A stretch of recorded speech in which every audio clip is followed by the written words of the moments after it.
جمعیت علماء ہند مولانا ارشد مدنی، جمعیت علماء ہند نعرہ تکبیر، مولانا ارشد مدنی قدم بڑھاؤ، مولانا ارشد مدنی، جمعیت علماء ہند نعرہ تکبیر، جمعیت علماء ہند مولانا ارشد زندہ باد، مولانا ارشد مدنی قدم بڑھاؤ، مولانا ارشد مدنی قدم بڑھاؤ، جمعیت علماء ہند قائد تیری جرأت کو، قائد تیری جرأت کو سلام ہے، سلام ہے۔ جزاک اللہ اہلا و سہلا مرحبا۔ آپ کے جذبات کی ہم بڑی قدر کرتے ہیں۔ بیٹھ جائیں، بیٹھ جائیں، بیٹھ جائیں، بیٹھ جائیں۔ اللہ تعالیٰ آپ لوگوں کو اچھا رکھے۔ حضرت تشریف لائے ہیں، انشاءاللہ ہم بہت جلدی اپنے جلسے کو مکمل کر لیں گے۔ میں آپ سے عرض کر رہا تھا، آپ میری بات غور سے سنیں۔ حضرت تشریف لا چکے ہیں، ان کی زیارت کرتے رہیں۔ یہ بیچ بیچ میں جو لوگ کھڑے ہیں بیٹھ جائیں تاکہ دوسروں کو بھی دیکھنے کا موقع ملے۔ دیکھیے، میں آپ سے عرض کر رہا تھا کہ ہمارے اس اجلاس کا عنوان ہے تحفظ آئین ہند، ہندوستان کا وہ دستور جس پر یہ ملک چل رہا ہے۔ یہاں کے مذاہب، یہاں کے لوگ، یہاں کے باشندے، یہاں کی عدالتیں، یہاں کی تجارتیں، یہاں کے سارے کام اسی دستور کی روشنی میں انجام پاتے ہیں۔ اگر یہ دستور نہیں ہوگا تو ملک تتر بتر ہوگا اور بکھر جائے گا۔ اس دستور پر عمل نہیں ہو رہا ہے۔ ہم تو بہت دنوں سے کہہ رہے تھے، اور جو کچھ اس ملک میں خرابی پیدا ہوئی ہے اس دستور کو نظر انداز کرنے کی وجہ سے پیدا ہوئی ہے۔ چاہے گاندھی جی کا قتل ہو، چاہے فسادات ہوں، چاہے ہندو مسلم رائٹ ہو، کمیونل کرائسس ہو، بلڈوزر کی کارروائی ہو، کسی قسم کا استحصال ہو، یہ اسی لیے ہو رہا ہے کہ دستور پر ایمانداری سے عمل نہیں ہو رہا ہے۔ جن لوگوں کو دستور کا پاسبان بننا چاہیے وہ دستور کی دھجیاں اڑا رہے ہیں۔ اس ملک میں جمعیت علماء تو بہت دن سے کہہ رہی تھی کہ دستور کو روندا جا رہا ہے، پامال کیا جا رہا ہے۔ اب سپریم کورٹ نے بھی بلڈوزر والے فیصلے میں یہ کہہ دیا ہے کہ آپ کے دستور کو روندا جا رہا ہے اور دستور کے خلاف یہ کارروائی کی جا رہی ہے۔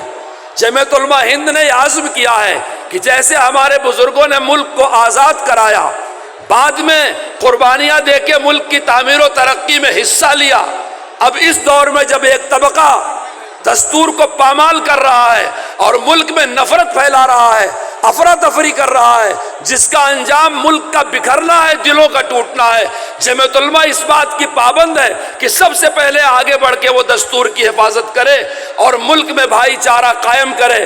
ہم حضرت صدر محترم کی جرأت کو سلام کرتے ہیں کہ انہوں نے آپ کو بلایا اور آپ کے سامنے یہ دونوں فکریں رکھی کہ جمعیت علماء کے خادم ہونے کی حیثیت سے، ایک وفادار شہری ہونے کی حیثیت سے، ایک دیندار مسلمان ہونے کی حیثیت سے دوسروں سے پہلے آپ کا فرض بنتا ہے کہ آپ دستور کی حفاظت کریں اور قومی یکجہتی کو فروغ دیں۔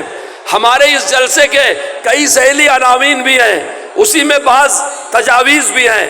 ایک تجویز وقف ترمیمی بل 2024 سے متعلق ہے، چونکہ قانون میں، سماج میں، سمویدھان میں ریزولیشن کی زبان سمجھی جاتی ہے۔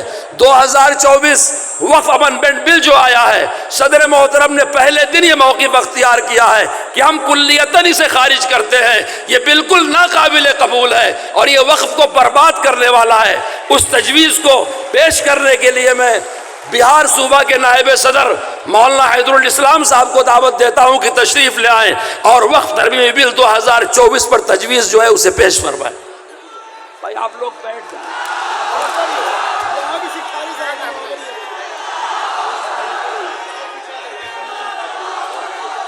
السلام علیکم ورحمۃ اللہ وبرکاتہ۔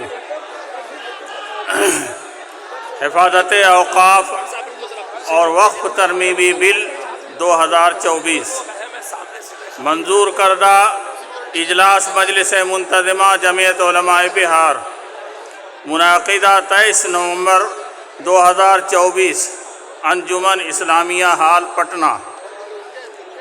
وقف اسلامی شریعت کے اہم مسائل میں سے ہے۔ اوقاف کی شرعی حقیقت یہ ہے کہ موقوفہ جائیداد وقف کرنے والے کی ملکیت سے نکل کر اللہ تعالیٰ کی ملکیت میں چلی جاتی ہے۔ وقف کے بعد خود واقف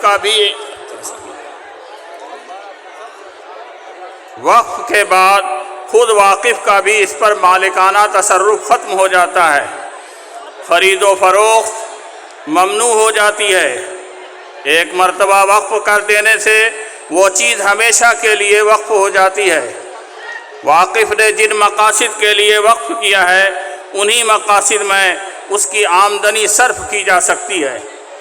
اوقاف کی آمدنی واقف کے منشا کے خلاف نہیں استعمال کی جا سکتی۔ منشا معلوم نہ ہونے کی صورت میں اس کی آمدنی کو مسلم اداروں، یتیموں اور غریبوں کی فلاح و بہبود پر صرف کیا جا سکتا ہے۔ دور حاضر میں مسلمانوں کی اقتصادی مشکلات، ضروریات کو مد نظر رکھتے ہوئے اوقاف کی اہمیت بڑھ جاتی ہے۔ مسجد اور دوسری عبادت گاہوں، خانقاہوں، قبرستانوں، نیز مذہبی و دینی درسگاہوں کی مالی ضرورتوں، تعلیمی وظائف، یتیموں، بیوہ عورتوں کی نگہداشت اور اسی طرح کی دیگر اہم دینی ملی ضرورتوں کو اوقاف کے ذریعے پورا کیا جا سکتا ہے۔ جمعیت علماء ہند آزادی سے پہلے بھی اوقاف کے تحفظ کے لیے سرگرم عمل رہی ہے۔ آزادی کے بعد جب ملک کا سیاسی منظرنامہ تبدیل ہو گیا تو جمعیت علماء ہند نے اپنی شرعی اور ملی ذمہ داری سمجھتے ہوئے عزم و حوصلہ اور ٹھوس حکمت عملی کے ساتھ اوقاف کی حفاظت کے لیے عظیم پیش رفت کی۔ خواہ ناجائز قبضوں سے انخلاء کا معاملہ ہو یا پھر آمدنی کا غیر متعلق مصارف میں استعمال، ہر زمانے میں جمعیت علماء نے پوری قوت کے ساتھ اوقاف کے بارے میں آواز بلند کی ہے۔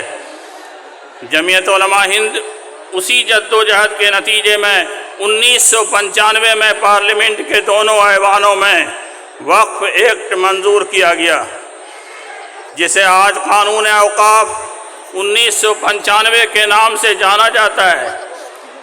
جمعیت علماء ہند کے پلیٹ فارم سے وقف کونسل کے لیے تاریخ ساز خدمات انجام پائی ہیں، وہ آج بھی تاریخ کے اوراق پر زرعی نقوش بن کر ثبت ہیں۔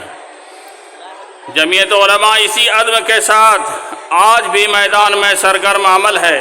ملت اسلامیہ ہند وقف سے متعلق کسی بھی ایسی تجویز اور لائحہ عمل کو قبول نہیں کر سکتی جس میں موقوفہ جائیدادوں کی مکمل حفاظت کی ضمانت اور اسلامی اوقاف کو شریعت اسلام سے مطابق استعمال کا بندوبست نہ کیا ہو۔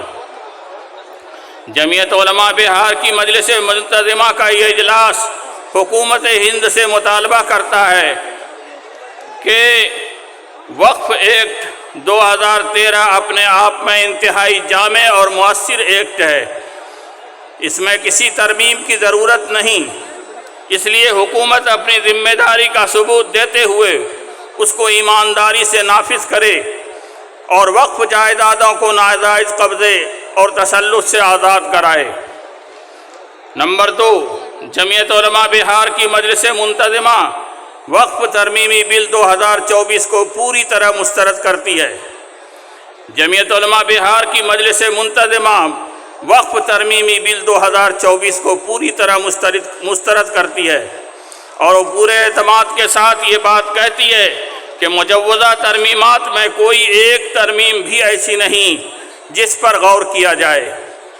جمعیت علماء بہار کی یہ کانفرنس حکومت سے مطالبہ کرتی ہے کہ مجوزہ وقف ترمیماتی بل 2024 کو واپس لے۔ وقف مسلمانوں کا مذہبی، دینی اور شرعی معاملہ ہے۔ حکومت کا یہ منصوبہ وقف کی نہ صرف شرعی حیثیت کو پامال کرے گا بلکہ اس سے ملک میں کھربوں روپے کی وقف املاک تباہ و برباد ہو جائیں گی۔ ملت اسلامیہ ہند اسے کسی قیمت پر برداشت نہیں کر سکتی، اس لیے ہمارا مطالبہ ہے کہ وقف ایکٹ 2013 ہی کو بحال رکھا جائے۔ نمبر 3، مجوزہ وقف ترمیمی بل سے پتہ چلتا ہے کہ خدا نخواستہ اگر بل منظور ہو گیا تو وقف بورڈ بے اختیار ہو کر رہ جائے گا، وقف ٹریبونل کی حیثیت ختم ہو جائے گی، ایک ضلع کلکٹر اوقاف کی نشاندہی کرے گا اور اس کا فیصلہ آخری ہوگا، جس کے نتیجے میں اوقاف پر حکومت کا تسلط اور قبضہ انتہائی آسان ہو جائے گا۔ نمبر 4، وقف بورڈ میں اب تک صرف مسلم ممبران ہوتے آ رہے ہیں، دوسرے مذاہب کے لوگ شامل نہیں کیے جاتے ہیں۔ مثال کے طور پر شرائن بورڈ کے ضابطہ میں درج ہے کہ جین، سکھ، عیسائی یا پارسی مذہب کا ماننے والا بورڈ کا ممبر نہیں بن سکتا۔ مجوزہ ترمیمات میں دوسرے مذہب کے ماننے والوں کی شمولیت کی بات بورڈ کی روایات اور تعامل کے خلاف ہے۔ جمعیت علماء بہار کی مجلس منتظمہ وقف ترمیمی بل کے تعلق سے اپوزیشن جماعتوں کے موقف کی حمایت کرتی ہے اور NDA میں شامل خود کو سیکولر کہنے والی جماعتوں سے اپیل کرتی ہے کہ اس خطرناک بل کی حمایت سے اپنے آپ کو دور رکھیں اور اپنے سیکولر ہونے کا ثبوت پیش کریں۔ آپ حضرات منظور کریں۔ بھائی ہاتھ اٹھا کے منظور کرو، اسے مسترد کرتے ہیں۔ ملک کا 25 کروڑ مسلمان 2024 وقف امندمنٹ بل کو مسترد کرتا ہے، مسترد کرتا ہے، مسترد کرتا ہے۔